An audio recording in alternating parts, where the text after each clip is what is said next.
Group. Lembrando que nós vamos gravar o webinar, e aí algumas pessoas que não tiveram oportunidade de assistir, né?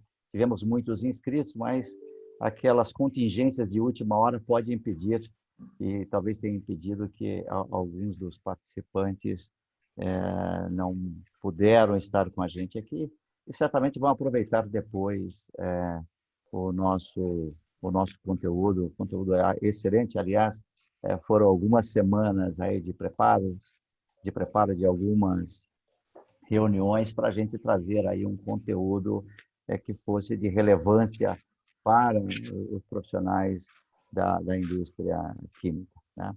O tema que nós vamos abordar aqui hoje vai passar por janelas de oportunidades nesse pós-pandemia. Vamos falar das oportunidades para crescimento para o Parque Industrial Químico brasileiro.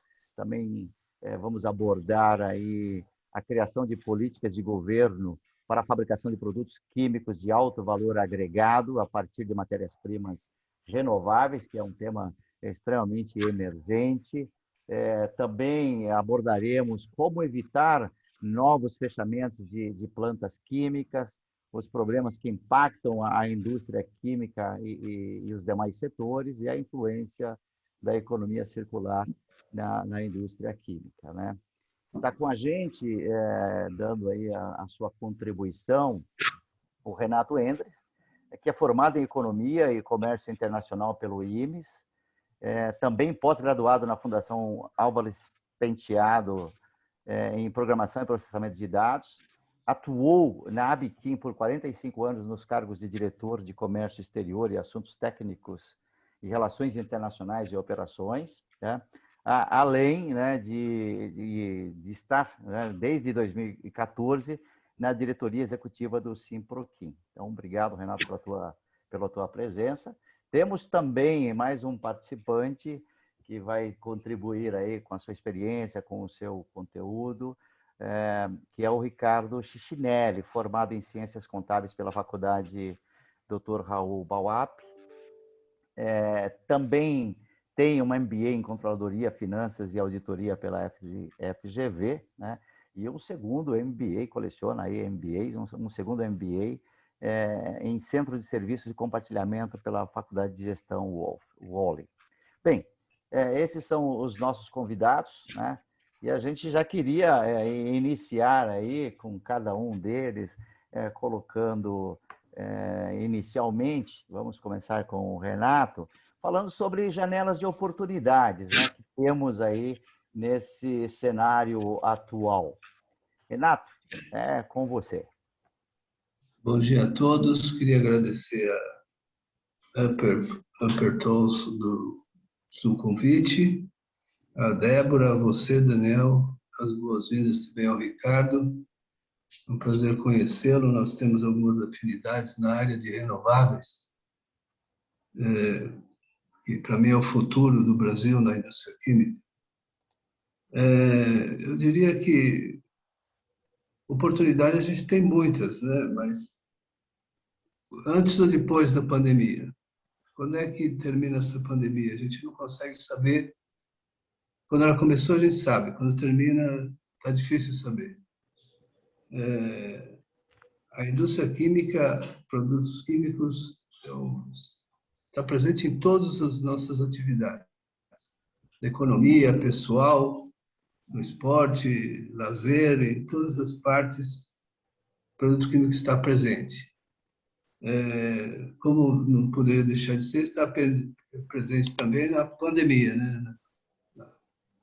Para sair da pandemia, a parte de higienização, de desinfecção, medicamentos, no próprio álcool gel, né, que ficou famoso, álcool gel, tem produto químico puro, álcool isopropílico, espessante, que pode ser carboximetilcelulose, hidroximetilcelulose, está presente no álcool gel, que ficou mais popular aí do que o Corinthians, né? Então, a gente tem a indústria química com presente também nesse desafio que é sairmos da pandemia, né? Espero que a gente saia logo para poder rever os amigos, né? Que é a parte mais difícil dessa pandemia.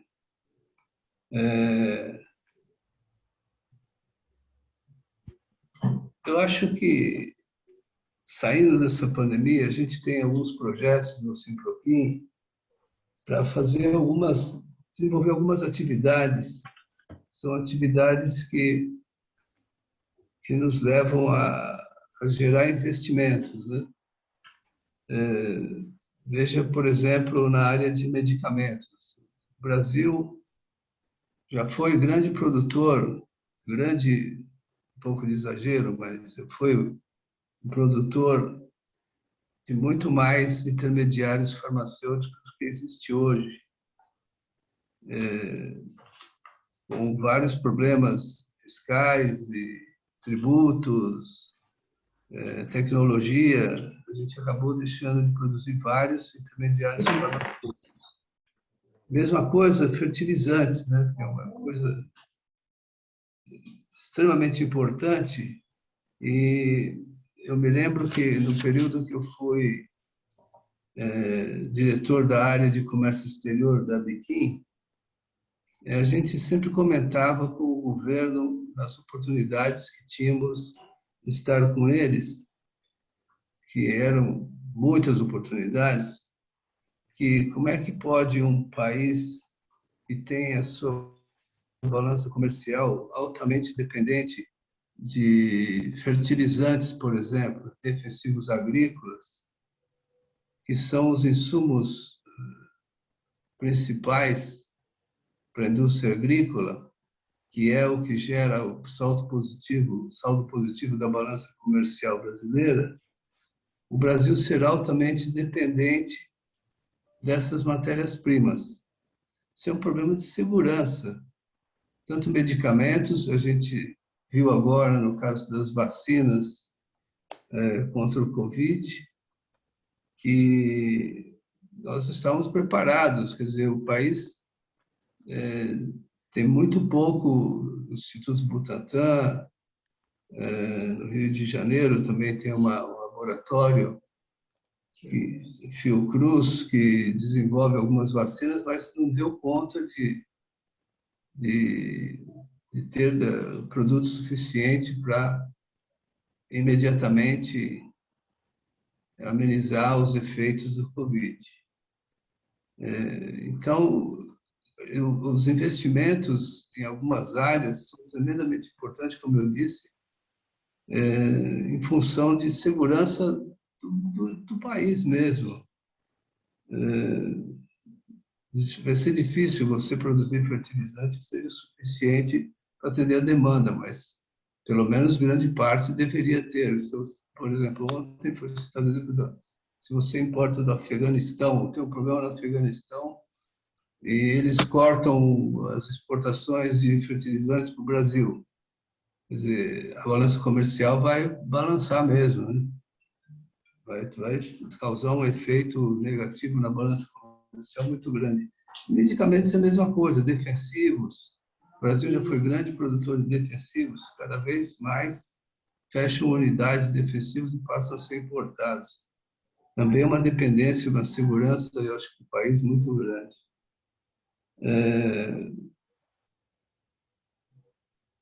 Eu acho que é isso daí, Daniel.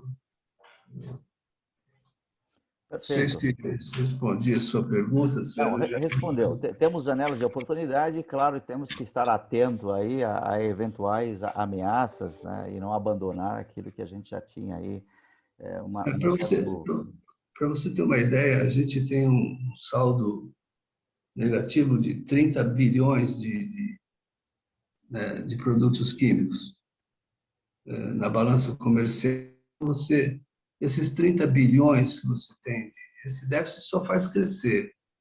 Desses 30 bilhões, você imagina que quase a metade dele, 40%, 50%, são de produtos fabricados.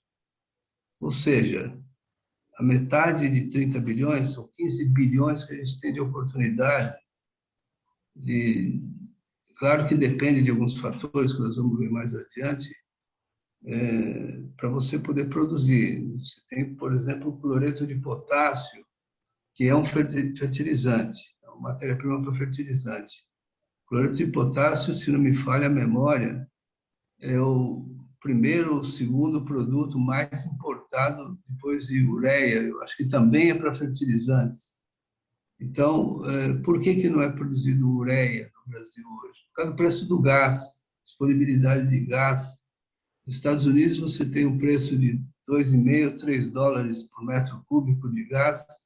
Aqui no Brasil, o gás custa 10, 12 dólares o metro cúbico. Quer dizer, isso inviabiliza qualquer projeto.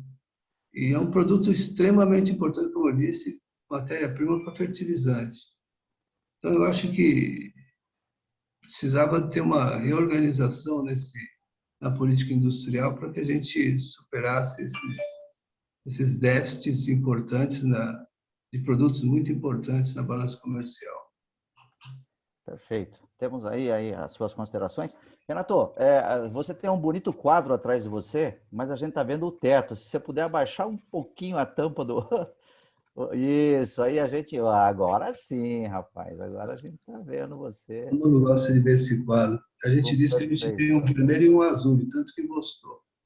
Perfeito. Legal. Ricardo, você que está aí, fala para a gente a tua visão também sobre as janelas de oportunidade, como é que você vê, considerando aí o tipo de negócio que representa a tua empresa? Ok, Daniel, bom dia a todos. Débora, Daniel, obrigado pelo convite, um prazer estar aqui com vocês. Renato, prazer em conhecê-lo. Como você já falou, nós temos algumas oportunidades aí em comum. Flávio, que bom te ver, fazia tempo que eu não te via. Sucesso. Ô, Daniel, então é o seguinte, o Renato trouxe uma visão de mercado para nós, então eu quero trazer uma visão olhando para dentro da empresa, falando de processo, falando mais da parte interna. Então, nós ainda estamos na pandemia, então vamos trazer algumas oportunidades durante e o pós. Algumas empresas, elas optaram por não fazer parte da crise, muito mais, às vezes, porque elas estavam inseridas no mercado, por exemplo, que é o nosso, nós temos a nossa principal indústria, do ESEB Group, que é aqui em Berlite, que faz parte do agro. E o agro não para, né? Todos precisam se alimentar, o produtor que tem terra, ele vai plantar, ele não vai deixar de plantar, porque a renda dele vem da terra. Então, essas empresas que decidiram não fazer parte da crise estão criando, estão se inovando e estão crescendo de uma forma sustentável. E é onde que eu vejo assim, uma grande oportunidade durante e o pós-pandemia. Os escritórios, por exemplo, provavelmente eles nunca mais serão os mesmos como eles eram. Aqueles escritórios com 50, 60, 100 pessoas trabalhando todos ali no mesmo momento e, de repente, num virar de chave, 100 pessoas estão em home office do dia para a noite no começo da pandemia. E nada mudou. Os resultados continuaram ser entregues, as empresas continuaram trabalhando, o Pertus, uma empresa de tecnologia, com certeza sentiu isso na pele, o que é colocar 100 pessoas trabalhando em casa do dia para a noite, e nós aqui na ESEB Group, nós tivemos a mesma situação. As pessoas do administrativo foram todos para home office. Então, eis aí uma oportunidade da gente reter esses bons talentos e também a gente poder selecionar bons talentos em qualquer parte do Brasil onde eles estejam. Eles não precisam estar dentro da nossa empresa trabalhando, entregando o resultado daquelas atividades que nos permite fazer isso. E aí, olhando um pouquinho para essa instabilidade toda do ano de 2020, 2021, que nós tivemos muitos altos e baixos, mais no campo econômico, algumas pessoas estão buscando o quê? Estão buscando uma certa estabilidade. Nós já estamos deixando de ter alguns aventureiros no mercado falando de oportunidades de trabalho. Então, essas empresas que estão bem adaptadas a esse momento, que conseguem trazer bons recursos para os colaboradores, então nós vamos conseguir reter esses bons talentos e também selecionar esses talentos disponíveis aí no mercado. Perfeito. Obrigado aí pela tua contribuição, pela tua resposta, pela visão do tema das janelas de oportunidades. Voltando ao Renato. Renato, nós temos ouvido falar muito aí do ESG, né? esse movimento no sentido de fazer com que as empresas tenham a sua contribuição com a questão ambiental, com a questão social, com a questão da governança. Como é que você vê todo esse movimento, essas demandas, e como é que está a indústria química preparada para essas demandas, essas exigências? Isso faz parte da sustentabilidade como um todo, né? Tem agora também, foi acrescentado, começou com compliance, depois veio ESG, e agora tem compliance, ESG e diversidade. Quer dizer, são coisas que a gente, bem pouco tempo atrás, desconhecíamos totalmente. A parte ambiental, a indústria química sempre teve uma preocupação muito grande com a parte ambiental. Mas isso daí vai valorizar as empresas que têm todas essas condições funcionando, vai valorizar mais o empreendimento. A parte ambiental, como eu disse, sempre foi uma preocupação da indústria química. O meio ambiente,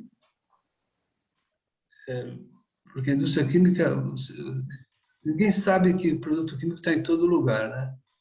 Nós tivemos uma oportunidade de criar uma exposição sobre a importância de produtos químicos para uma vida melhor, e eu me lembro que todo mundo ficava espantado de saber onde tinha indústria química, né? Produtos químicos. Então, quando você tomba um caminhão na estrada e derrama produto químico, todo mundo sabe o que é produto químico e critica o produto químico. Mas não sabe que se também não tivesse produto químico, também estaria andando nu, né? Estaria morrendo de gripe, de dor de barriga, morreria, né? A química está em todo lugar mesmo. Então, está sempre visado. E nós, lá do Simproquim, temos preocupação com relação a essas atividades que devem ser seguidas do ESG. Criamos uma comissão de compliance que está ampliando para ESG também. Governo é complicado, né? O governo parece que trabalha contra a indústria, né? Coloca uma série de restrições, e isso prejudica muito novos investimentos em áreas que a gente precisaria ter bem mais investimento do que tem hoje. Diversidade é uma coisa que está aí, né? Não tem como escapar. E a indústria química está, como eu disse, criou essa comissão que foi ampliada, está abrangendo todos os quesitos para atender essas novas demandas da indústria, né? Então, eu acho que a gente acha que não vai sumir, não. Às vezes você acha que tem alguma coisa que vem e vai embora, esse veio para ficar. É no mundo, isso é uma tendência mundial. Vários protocolos são assinados pelo Brasil e vai ter que cumprir. Tem um prazo, mas vai ter que cumprir. Perfeito.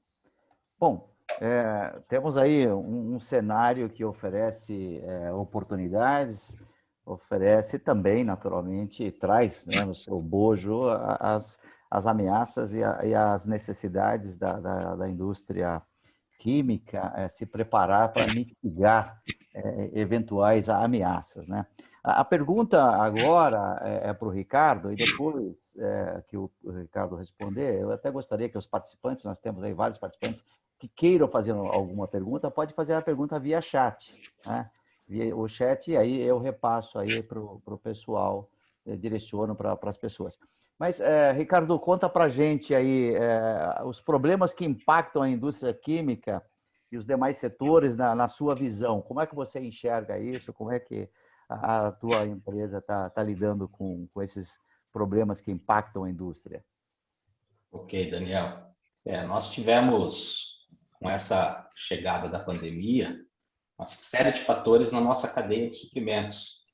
né, da indústria em forma geral, não necessariamente apenas na indústria química, mas na indústria de forma geral, onde, por exemplo, uma embalagem que demorava aí 15 dias de lead time, de prazo de entrega, subiu para 45.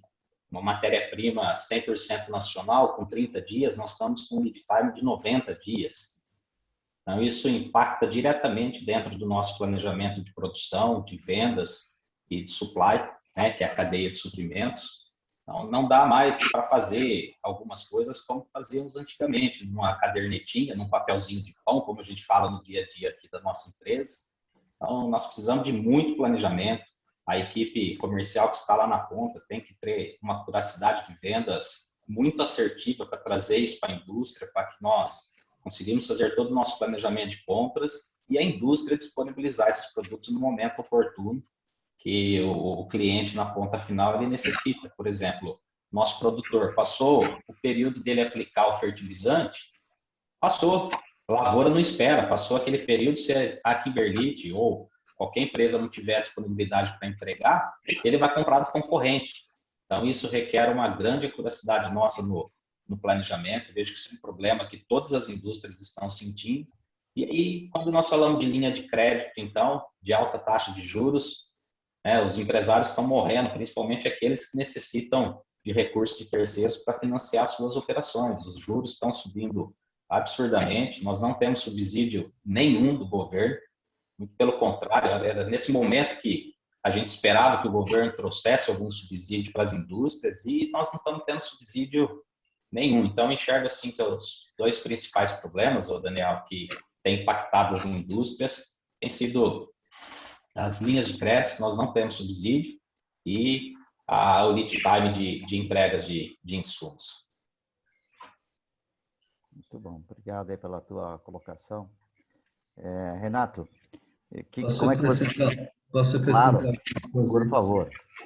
A indústria química, que é mais ou menos não, a indústria do Ricardo tem muito a ver. Custo de energia elétrica, por exemplo, né? Insumos de energia elétrica está subindo vertiginosamente. Está chegando um ponto, a indústria que é intensiva em energia elétrica está passando por um período bastante difícil, né? Então, no momento que você tem uma campanha nacional do saneamento básico, né, que o governo quer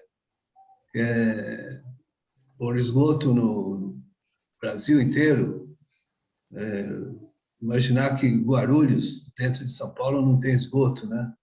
Não tem esgoto tratado, quer dizer, fico imaginando para fazer um programa de saneamento, e depende de PVC. PVC é feito com cloro. Cloro é feito de processo de eletrólise, onde 45% do custo do PVC é de soda cáustica, cloro e soda, é energia elétrica. Então, imagina o custo que vai ter um programa desse de saneamento.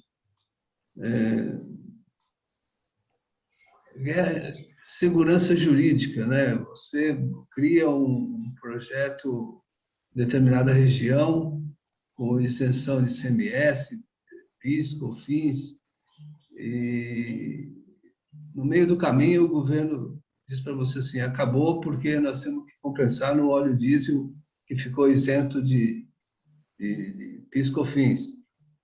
Então, isso é uma insegurança jurídica que atrapalha os negócios, né? O governo hoje, como eu disse, parece que trabalha contra a indústria, sem grandes justificativas, reduz imposto de importação, que é uma proteção à indústria. O governo retira porque diz que está aumentando o custo na cadeia produtiva, quer dizer, são vários fatores que vêm inibindo acho que investimentos ou um aumento de capacidade instalada. Eu me lembro que um estudo que nós fizemos na Biquinha alguns anos atrás, considerando os 10, 15 últimos anos, tinham fechado mais de 2.000 2.000 unidades produtoras de produtos químicos específicos. Quer dizer, é um número muito grande de fechamentos, né? Por várias razões. Política de governo eliminada sem menores justificativas. Então, tem vários fatores aí que, além de crédito, reforma tributária. A reforma tributária que está aparecendo por aí, que a gente vem acompanhando de perto, só vão fazer aumentar imposto. Quer dizer, a gente tem dito, primeiro, precisamos de uma reforma administrativa, né, acabar com essa festa do caqui, porque fazer uma reforma tributária agora, do jeito que estão querendo fazer, só vai prejudicar nós, pessoas físicas e indústria também. Então, são vários os fatores que impedem que o investidor vai pensar 10 vezes antes de fazer qualquer investimento ou de ampliação ou um novo projeto. E mesmo assim, alguns surgem. O empresário é o herói do país. Perfeito. Bom, nós temos aí o limão, né? E como, Renato, a gente pode fazer uma limonada de preferência açucarada, né? Ou seja, um olhar mais otimista.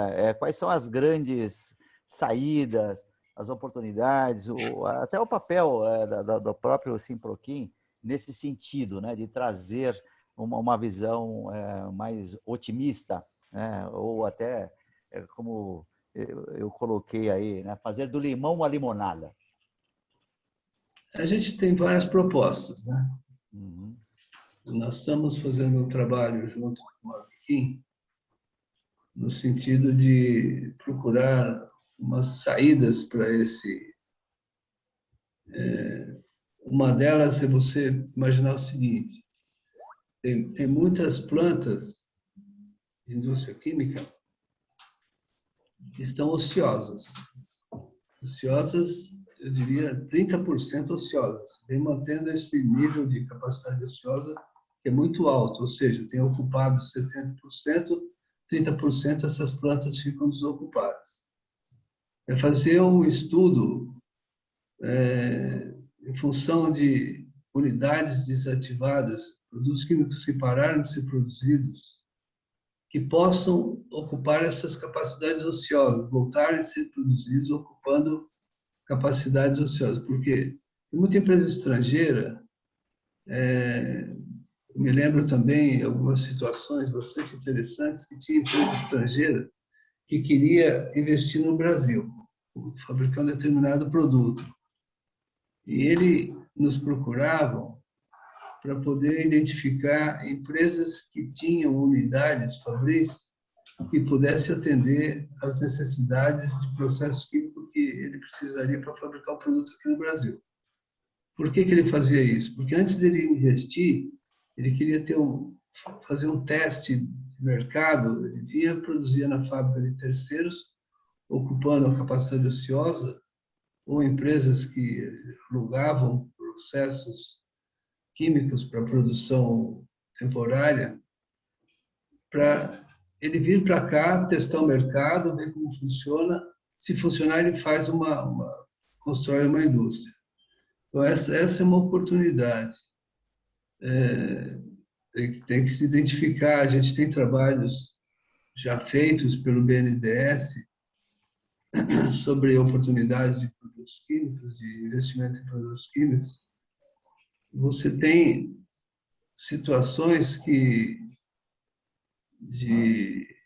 por exemplo, eu vou falar uma das formas que a gente acha de novos investimentos. A gente está também pensando em fazer um estudo sobre 30, 40, 50 produtos químicos que são os produtos químicos mais comercializados no mundo, quer dizer, que circulam no mundo e que tenham valor e que tenha também condições de ser produzido no Brasil, quer dizer, tenha matéria-prima, tecnologia, para poder ser fabricado, custo de matéria-prima.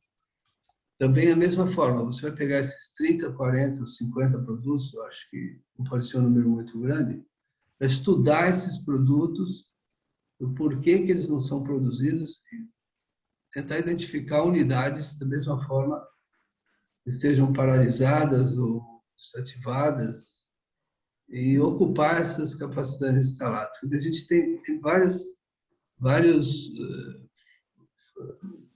propostas para identificar oportunidades e produtos que possam ser fabricados na tentativa de diminuir esse déficit da balança comercial, que é muito grande. Nós já fomos a quarta indústria química do mundo, hoje somos a oitava, não me lembro mais o número que é, mas perdemos muito mercado. Então, a gente o governo deveria ter no Ministério da Indústria e Comércio, como já teve no passado, áreas específicas para cuidar de segmentos industriais, setores industriais tão importantes como a indústria química. Como eu disse, presente em todas as atividades da economia. Perfeito. Temos aí algumas sugestões para a gente transformar o limão numa limonada. Tem uma pergunta de um dos nossos participantes aqui, e ele direciona a pergunta ao Ricardo.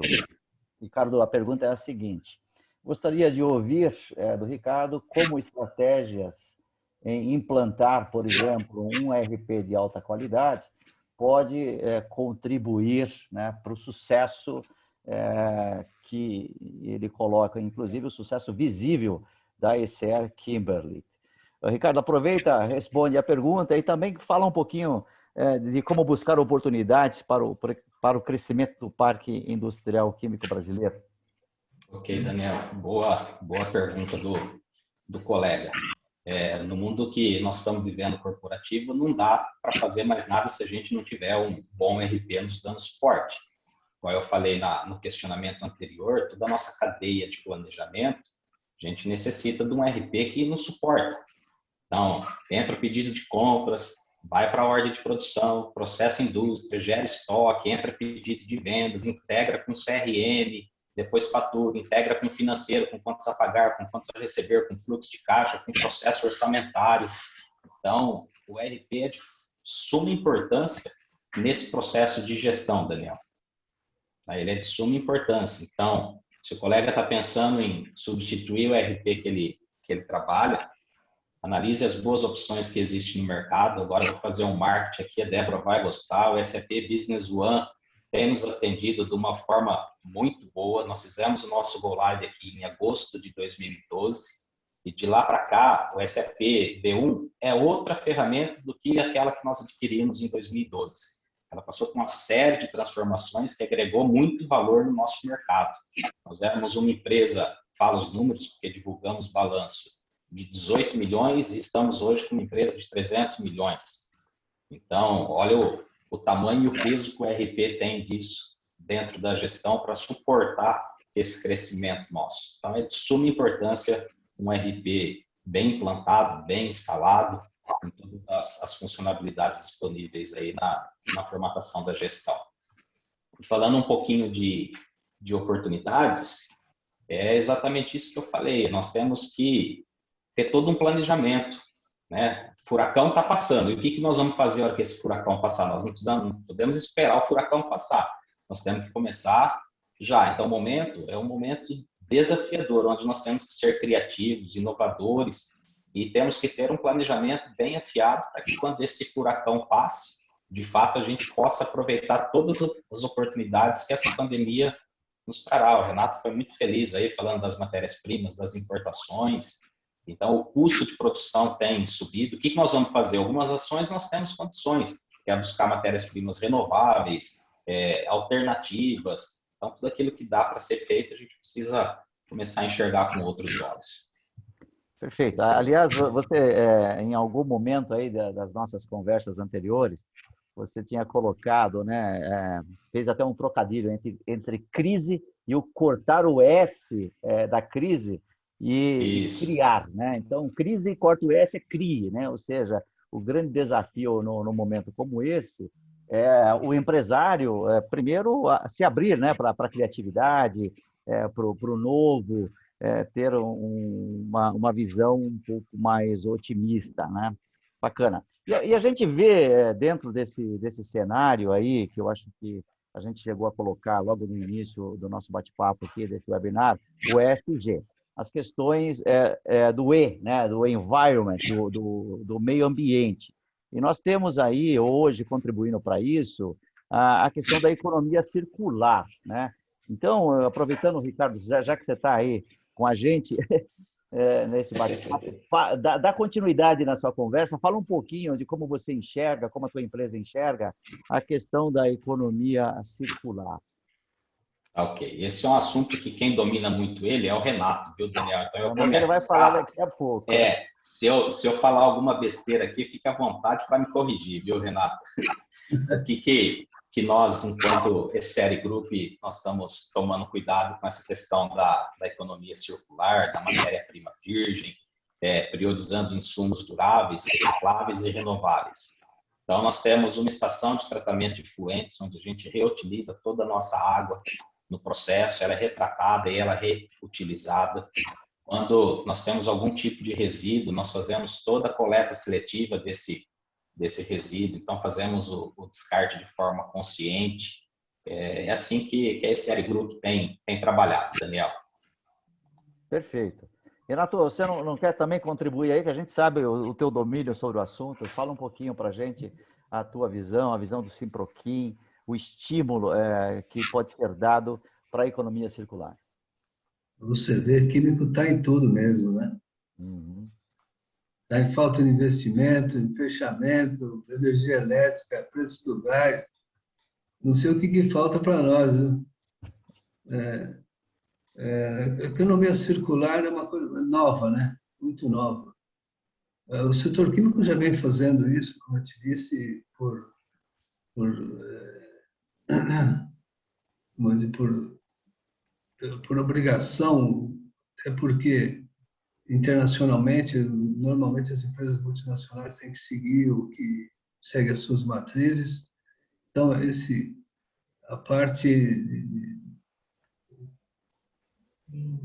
meio ambiente é uma coisa muito preocupante para a indústria química, né? Quer dizer, a gente tem uma preocupação muito grande em função daquilo que eu já falei, né? Você só sabe que produto químico, como dizer, produto químico é ruim quando vira um caminhão, né? Quando ele come uma comida bem conservada, saborosa e tal, ele não sabe que tem produto químico de monte ali. Mas nós hoje estamos mudando um pouco ou acrescentando algumas situações que a gente vai descobrindo conforme as necessidades, né, de cada empresa, principalmente empresas de pequeno e médio porte, com relação a produto, prazo os plásticos são normais, né? Se você ouvir falar de plástico reciclado, é uma economia circular. Hoje tem plástico que se não a totalidade, eu acho que 80%, 90% é reciclado, como o PET, por exemplo, que tem alto valor agregado. Saindo da química um pouco, a latinha de alumínio, né, que a gente vê o pessoal aí, catador, pegando tudo quanto é latinha. Em festa, ele fica esperando você tomar a lata de cerveja para pegar a lata de cerveja. Quer dizer, tem um valor muito alto. Então, isso já é uma economia circular já, antiga na área química. Tem uma preocupação muito grande com o descarte de embalagens plásticas, que tem uma cadeia produtiva bastante longa. Mas a nossa preocupação recente, estamos estudando agora, estamos até contratando agentes técnicos específicos para tratar desse assunto, que é descarte de produtos químicos vencidos, prazo de vencimento.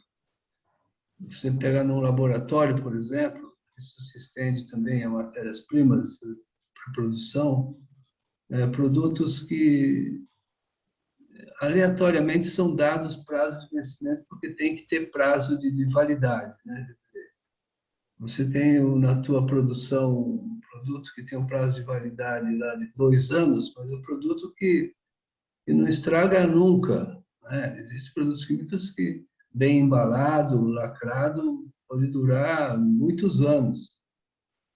E você sofre fiscalização da Polícia Civil, por exemplo, que cuida da parte ambiental, que vai na tua fábrica fiscalizar e te multa porque você está com o produto vencido, mas na verdade aquele produto ainda é usável, quer dizer, pode ser usado tranquilamente. Então a gente está fazendo um estudo para ver se cria um projeto de lei para tratar esse assunto. Você retesta o produto ou simplesmente prorroga o prazo em função de ser um produto que não deteriora em curto prazo. Então, a gente tem uma preocupação com a economia circular, tanto é que estamos tratando desse assunto nesse momento. Perfeito. Aproveitando aí a deixa, né, do assunto da economia circular e essa preocupação, né, que de uma maneira geral a indústria, eu digo não só a indústria química, mas a indústria de maneira geral tem, que é a questão dos 3 P's, né, People, Planet and Profit, né? A gente tem que cuidar do planeta, mas também tem que ter resultado financeiro. Mas tem um tema aqui que eu acho que se encaixa dentro da economia circular, dessa preocupação com a questão ambiental, que são as matérias-primas renováveis, Renato. Conta para a gente um pouquinho o que é essa matéria-prima renovável, como é que é esse contexto aí, e se é um contexto de oportunidade, né? Essa eu falei para o Ricardo aí, logo no começo da nossa conversa, que é a paixão da minha vida, né? Porque eu acho que é o futuro do Brasil, matérias-primas renováveis. Primeiro, é bom deixar claro o seguinte, que a gente ouve falar muito por aí em química verde. Química verde e química de renováveis. São coisas completamente distintas. Química verde é o EPA, é um instituto nos Estados Unidos que criou algumas condições, 12 mandamentos, para se ter uma química verde, né? O uso maior possível de matérias-primas renováveis, usar tecnologias mais avançadas que gerem menos subprodutos, porque muitas vezes você, para fabricar um determinado produto que tem um valor de mercado bastante interessante, você vai fazer um produto e ter 3, 4 subprodutos que são, pode ser resíduo, subprodutos que podem ser recuperados para outra coisa, mas muitas vezes o valor é muito baixo. Então, para você fazer um determinado produto, você tem que evitar ou usar a tecnologia mais avançada, mais moderna, para gerar menos subprodutos. Uso de catalisadores mais versáteis, para ter menos subprodutos. E a química de renovável é uma química que tem tudo a ver com o Brasil, porque, segundo a FAO, nós temos 300 milhões de hectares agricultáveis, né? Quer dizer, tem água, tem sol, tem todas as condições para você desenvolver uma agricultura muito grande que pode ser usada para química de renováveis. Vou te dar alguns exemplos. Biodiesel. Biodiesel que está aí na moda, né? O que é um biodiesel? Biodiesel é um éster metílico de ácido graxo, que é usado para cosméticos também, para shampoo. E o biodiesel é usado como combustível. Você pode produzir biodiesel de óleo de fritura usado, você pode fazer de soja, de óleo de babaçu, de óleo de amendoim, do óleo que você quiser. Se for uma gordura, você pode fazer, esterificando com metanol. Então, esse é um um produto renovável que é conhecido, né? Quem sabe o que é química de renovável sabe que ele é um produto agrícola. Você tem várias fontes que você pode... Nós temos um estudo lá no Simproquim, que está precisando ser atualizado, mas também está sendo usado como fonte de oportunidade de investimento no trabalho que nós estamos fazendo junto com a Bequim, que nós detectamos mais de 80 matérias-primas que podem ser usadas, que são usadas aqui, são produzidas ou plantadas, né, aqui no Brasil, que pode gerar, dessas 80 matérias-primas, e seguindo na cadeia produtiva, nós chegamos a quase 300 produtos fabricados com essas 80 matérias-primas. É uma área que bastante interessante no Brasil, que planta muitos renováveis ou é nativo, na Amazônia, ali na região do Pará, Maranhão, aquela região, uma região que tem uma abundância em tipos de sementes que produzem óleos, que desse óleo pode ser extraído vários produtos químicos. O que acontece hoje? Nós fizemos um trabalho junto com a Universidade do Pará, se não me falha a memória, onde eles tinham lá uma unidade dentro da universidade que cuidava só de produtos renováveis. Foi que nos ajudou a identificar esse grande número de oportunidades, né? Acontece o seguinte, é muito triste essa situação. Você tem uma plantação de babaçu, por exemplo. O babaçu é muito comum no norte, né?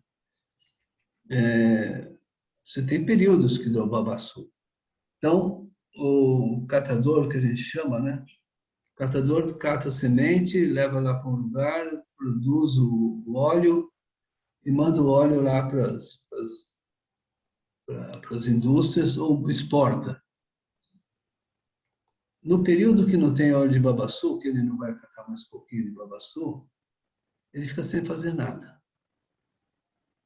E sem fazer nada, você já sabe o que ele vai fazer, né? Vai dormir na rua, vai roubar, quer dizer, dependendo da índole da pessoa, ele vai procurar sobreviver, uma maneira de sobreviver. Então, isso eu estou falando há alguns anos atrás, quando a gente começou esse levantamento. Hoje, na região amazônica, já tem investimentos, e eu digo sempre lá nas nossas atividades sobre investimento e renovável, que não adianta querer pedir dinheiro para o governo, pedir incentivo. Você quer fazer um projeto, você invista sem dependência do governo. Tem que ser tudo iniciativa privada. Na região amazônica, por exemplo, já tem algumas regiões onde tem uma incidência de diversas sementes, onde empresas multinacionais, não tenho nada contra multinacional, não, acho que é importante ter empresa estrangeira com capital aqui no Brasil, estão investindo em tecnologia para produzir secagem de sementes e produção de óleo. Só que a exportação de óleo é um desperdício, eu acho.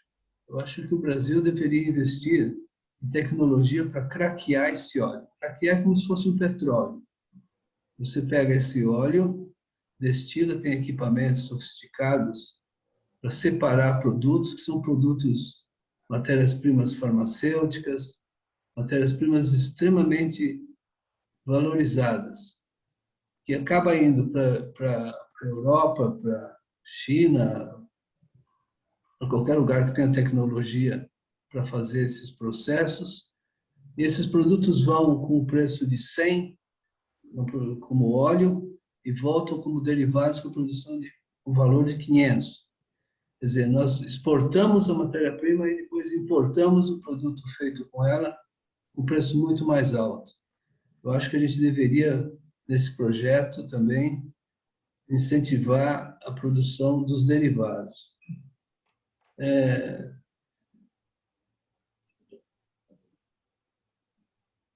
Eu acho que o futuro da química passa pelos renováveis.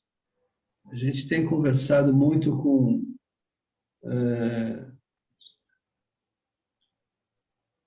estou sendo lembrado aqui que eu esqueci do vegetal, do animal, porque também a gente fazendo esse trabalho descobre umas curiosidades, né? Conversei com o Ricardo outro dia sobre, eu tinha descoberto há pouco tempo, nós cultivamos orquídeas, né?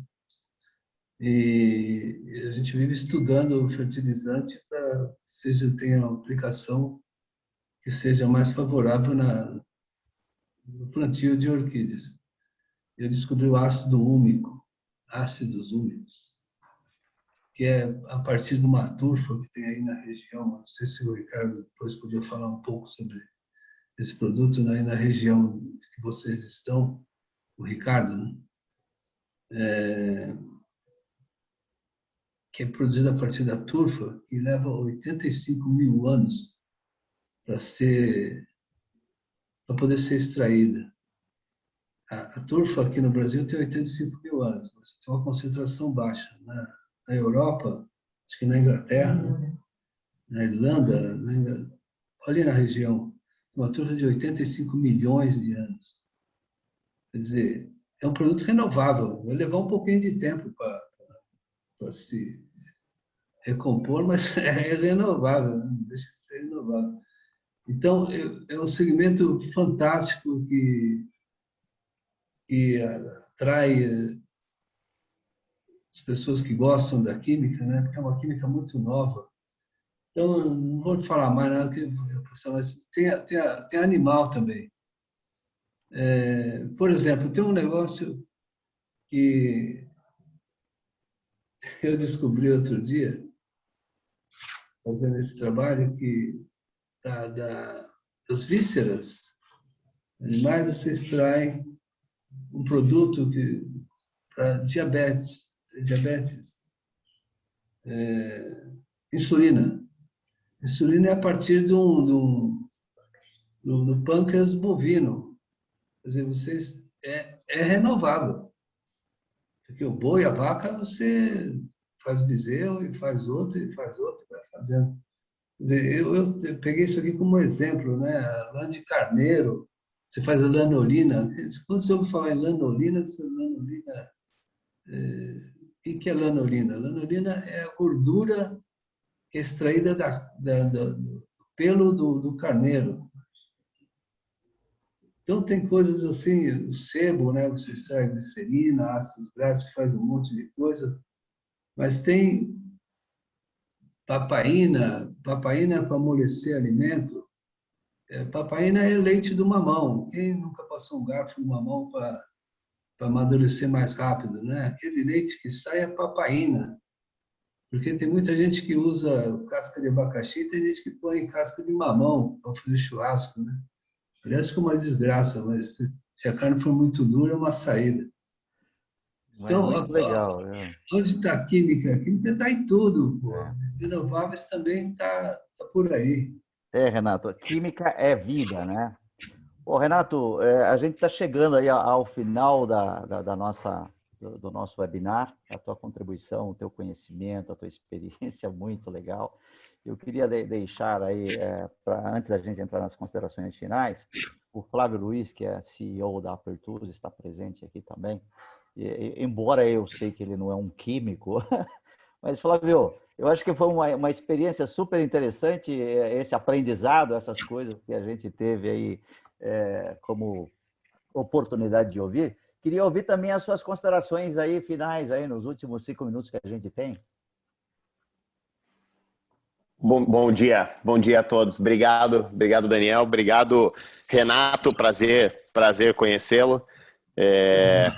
Eu coloquei aqui pelo menos umas 3 ou 4 perguntas para o Daniel ali, que infelizmente nós vamos ter que arrumar um outro horário para respondê-las, né? Ricardo, obrigado pela presença, muito bom ver você. Faz tempo que eu não via também, cliente e parceiro nosso já de longa data. Agradecer a todos que participaram. Foi um bate-papo super, super bacana. Eu acho que a gente tem, no fim agora, Renato falou, lembrei, deixamos de falar aqui de alguns temas, a gente poderia passar algumas horas falando sobre isso, né? E uma das coisas que eu mandei para o Daniel ali de pergunta, que eu acho que é super interessante e é um ponto que acho que até cabe um segundo bate-papo, que de fato a gente está... Você acorda desde do banho ao que você veste, ao que você come, quando volta para a cama, onde você vai dormir, você tem químico em absolutamente tudo, né? E acho que um grande desafio dessa indústria está muito ligado também à questão do P de Planet lá e ao P de People, a rastreabilidade dessa cadeia toda, né? Não só do ponto de vista pegando a linha também da economia circular, né? De fazer algo mais renovável, de ter uma cadeia um pouco mais sustentável, mas até onde vai a responsabilidade, os controles e as regulamentações, que é onde exatamente as empresas precisam tomar o cuidado de estar sempre na linha. Eu acho que esse é um ponto que daria ainda também uma boa discussão, né? A responsabilidade e a rastreabilidade, a gente sabe, por exemplo, do tamanho do impacto que pode ter no fundo da minha casa passar um córrego e eu descobrir lá por alguma razão, algum dia, uma embalagem de um produto químico que foi produzido com todo o controle, toda a rastreabilidade de matéria-prima, mas o descarte disso depois, o